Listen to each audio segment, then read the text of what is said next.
Assalamualaikum warahmatullahi wabarakatuh. Selamat pagi teman-teman, dimanapun Anda saat ini sedang berada. Berjumpa lagi kita berjumpa dengan Arif RH dalam program audio yang saya share secara free di dunia maya.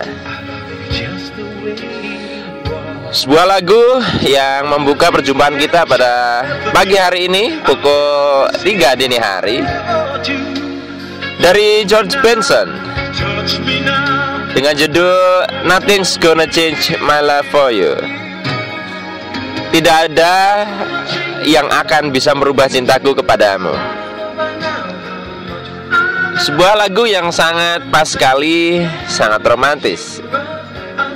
Sesuai dengan tema kita hari ini adalah tentang vibrasi dan pernikahan.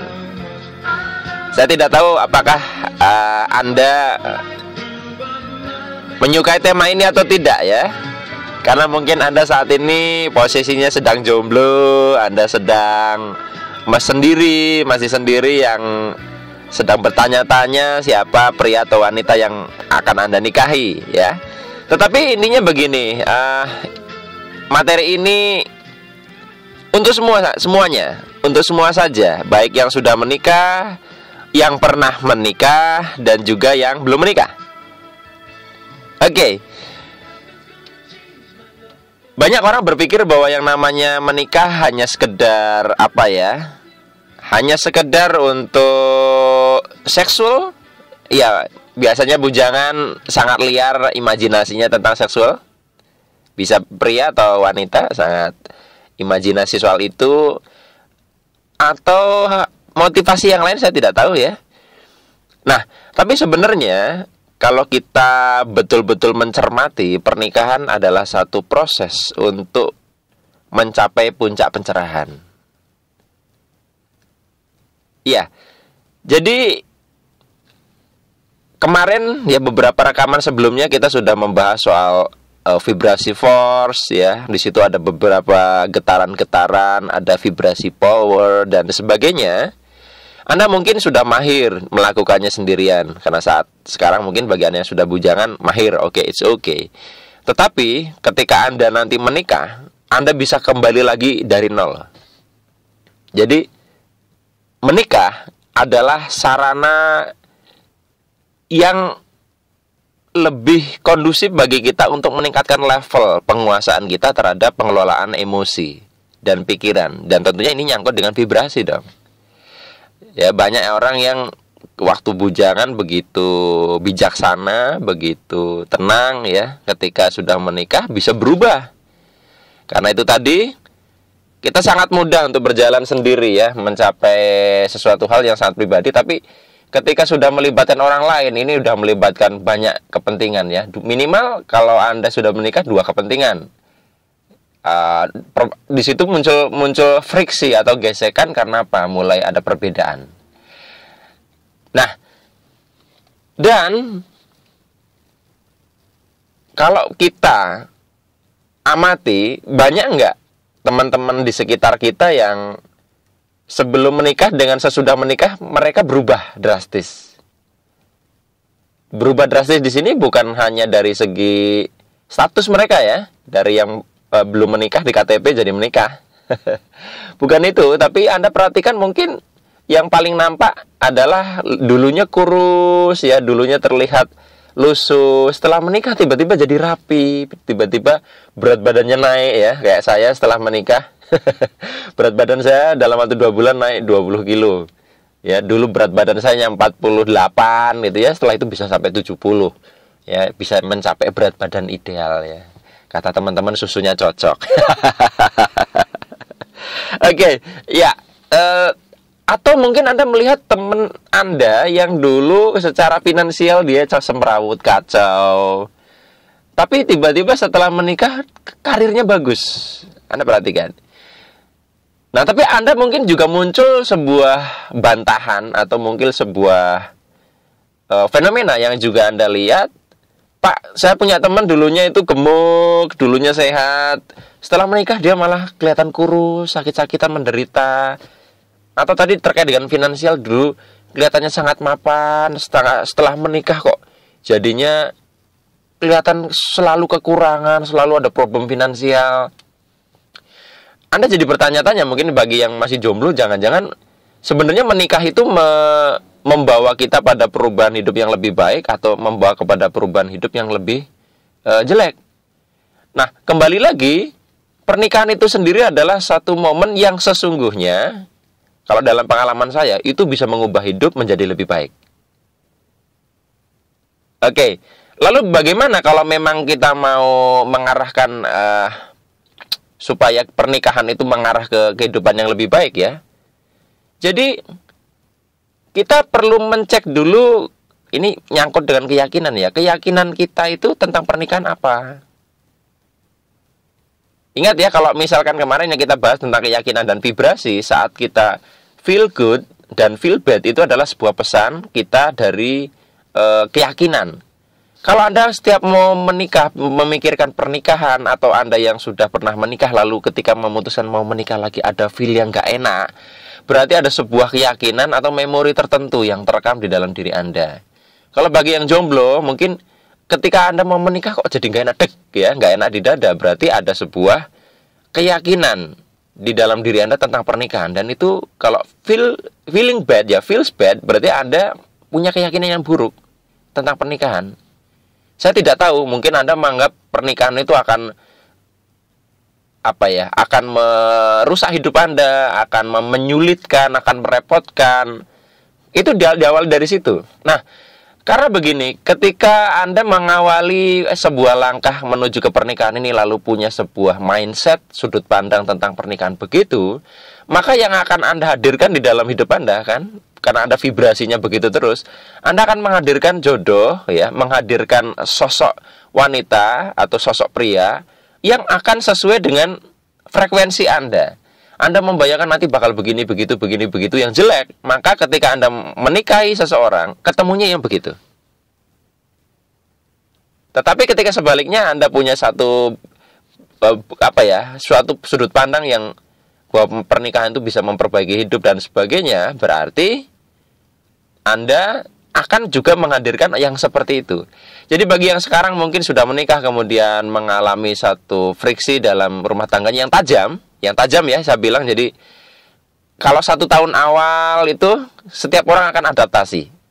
Pasti saya dengan istri saya juga di awal-awal akan banyak karena pertama kali bersama. Karena saya dengan istri saya tidak mengalami masa pacarannya. Jadi pacarannya 1 tahun itu mengalami satu saling menyesuaikan diri, saling mengenali. Itu wajar.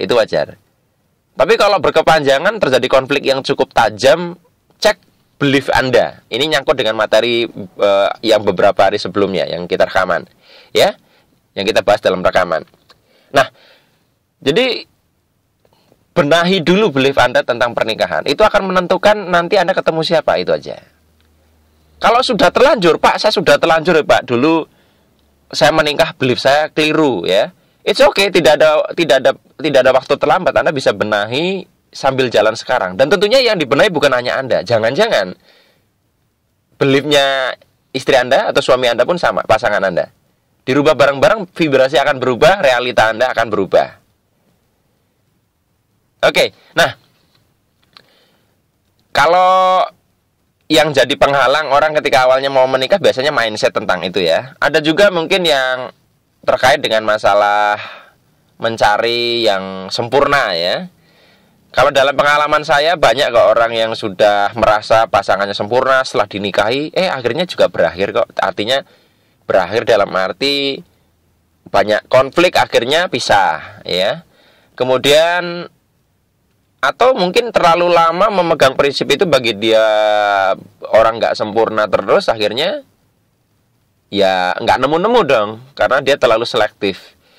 Jadi kalau senyatanya ya, manusia ini adalah punya min plus ya, dan ketika kita bertumbuh bersama itu saling memperbaiki, saling menyempurnakan, dan proses sempurna itu adalah metamorfosis seumur hidup. Jadi sempurna itu terus nanti sampai akhir hayat.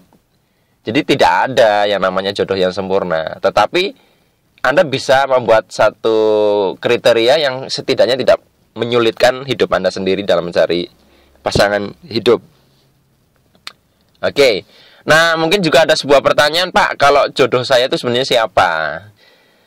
Sebenarnya semua orang berpotensi menjadi jodoh Anda kalau dalam sudut pandang saya, karena saya sekarang masih sangat cocok dengan konsep samudera kemungkinan, di mana kita dalam samudera kemungkinan setiap alur kisah hidup kita sudah ditulis di situ. Semua cerita kita sudah ditulis dan sudah selesai. Hanya satu yang nanti akan menjadi pengalaman yang Anda alami, yaitu apa yang Anda pilih. Dan dari alur cerita ini Anda bisa nyebrang dari satu alur cerita ke cerita lain. Dan di setiap alur cerita itu jodoh Anda udah beda-beda. Anda mau menikahi siapa? Karena tentu kita juga heran kan, ada orang yang merasa sudah jodoh, tiba-tiba di tengah jalan nggak jodoh. Jadi jodoh atau bukan? Jodoh juga sebenarnya. Tapi kembali lagi tergantung pilihan-pilihan kita dalam setiap menjalani cerita itu. Oke, jadi Anda tidak perlu pusing jodoh Anda siapa. Setiap alur itu ada jodohnya sendiri-sendiri, dan itu akan merubah satu paket rezeki Anda akan beda di setiap alur, waktu kematian Anda beda, dan sebagainya. Ini akan kita bahas kalau soal kematian di dalam rekaman yang berbeda. Baik, nah sekarang kalau misalkan sudah menikah ceritanya ya, Anda sudah memutuskan untuk menikah, kemudian dalam menjalani pernikahan ini apa yang sebaiknya perlu kita lakukan? Dalam proses setelah menikah, yang memutuskan untuk memilih ini di sini bertumbuh bersama. Di sini akan menciptakan satu kehidupan yang harmoni. Nah, saya perhatikan bahwa tadi yang saya bahas di depan, kualitas hidup kita setelah menikah ini ditentukan proses ini. Karena disinilah saya punya kesimpulan bahwa menikah itu sendiri adalah juga permainan vibrasi.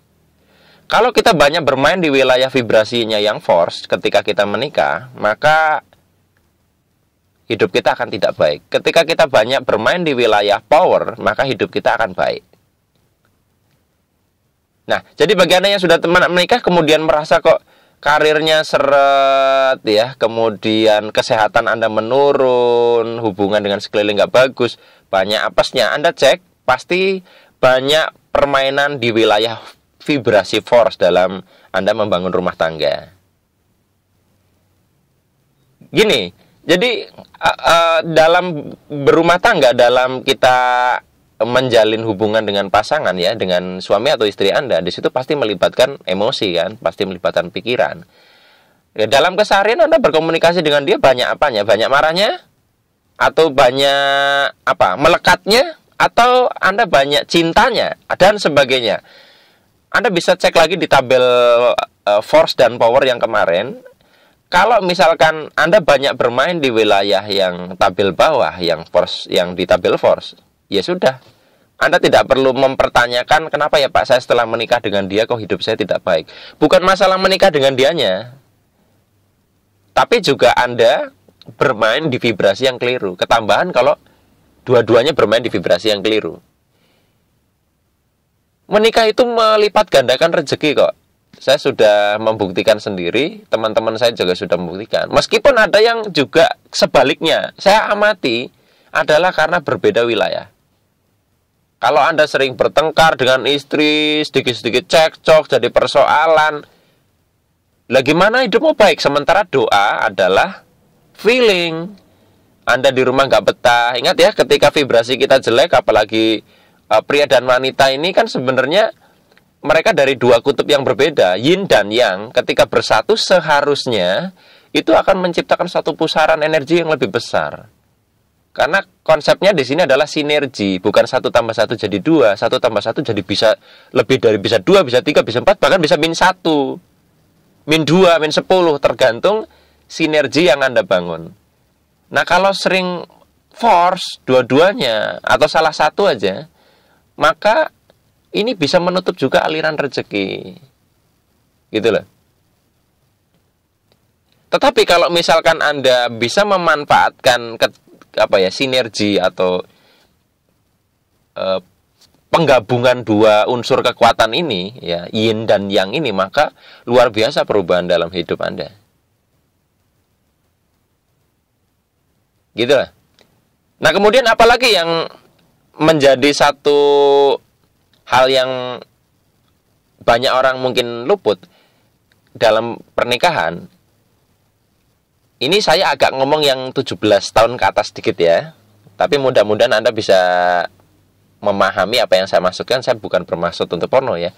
Dalam hubungan seksual suami istri ya, dalam hubungan seksual ya, itu kan ada yang namanya orgasme. Jadi puncak kenikmatan ya, saat kalau bagi pria itu saat apa ya? Saat terjadinya puncak kenikmatan ya. Di situ ada yang namanya orgasme, begitu juga wanita. Nah, pada saat puncak seperti itu sebenarnya adalah spiritualitas, kesempatan kita untuk bisa meraih satu spiritualitas tertentu. Karena pada saat berhubungan seksual inilah terjadi pertukaran informasi loh. Jangan dikira ya.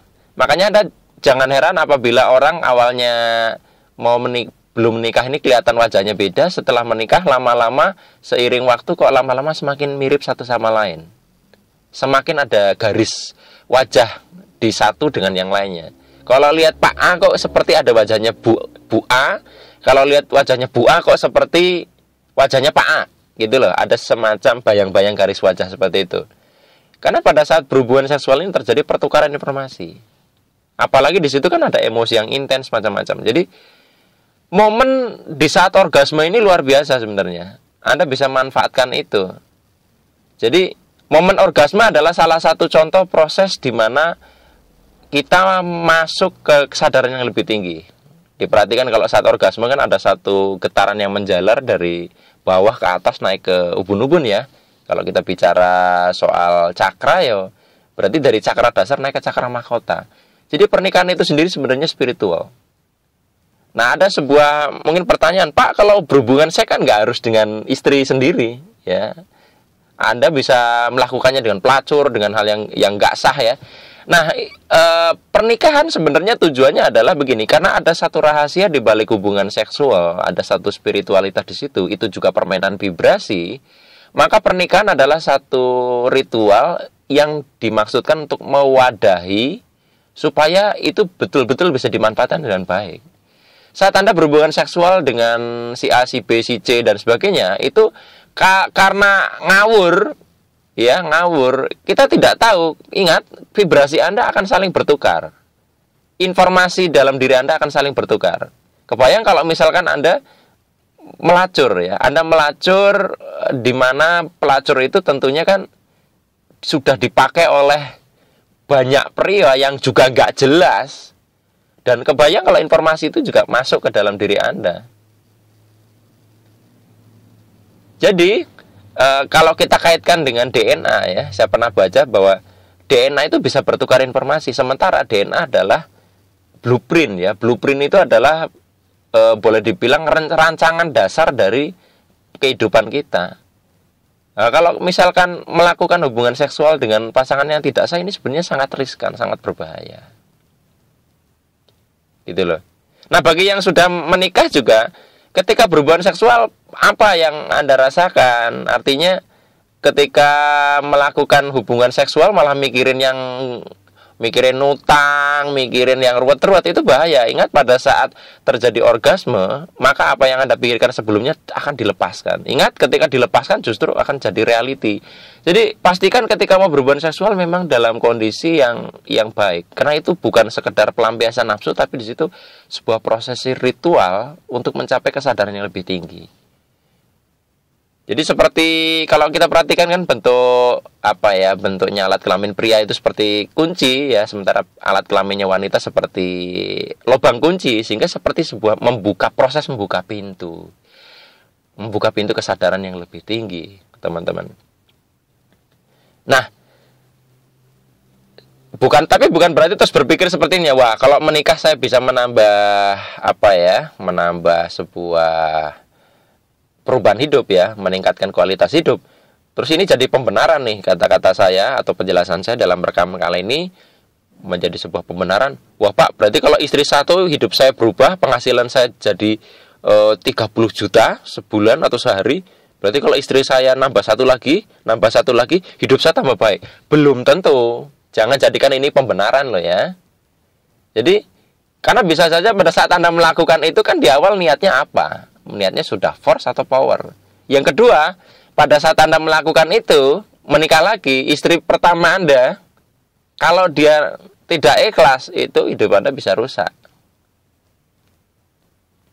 Nah, tadi masih ingat ya tentang samudera kemungkinan yang saya ceritakan di awal, bahwa dengan siapa kita menikah ini juga bagian dari sebuah cerita khusus.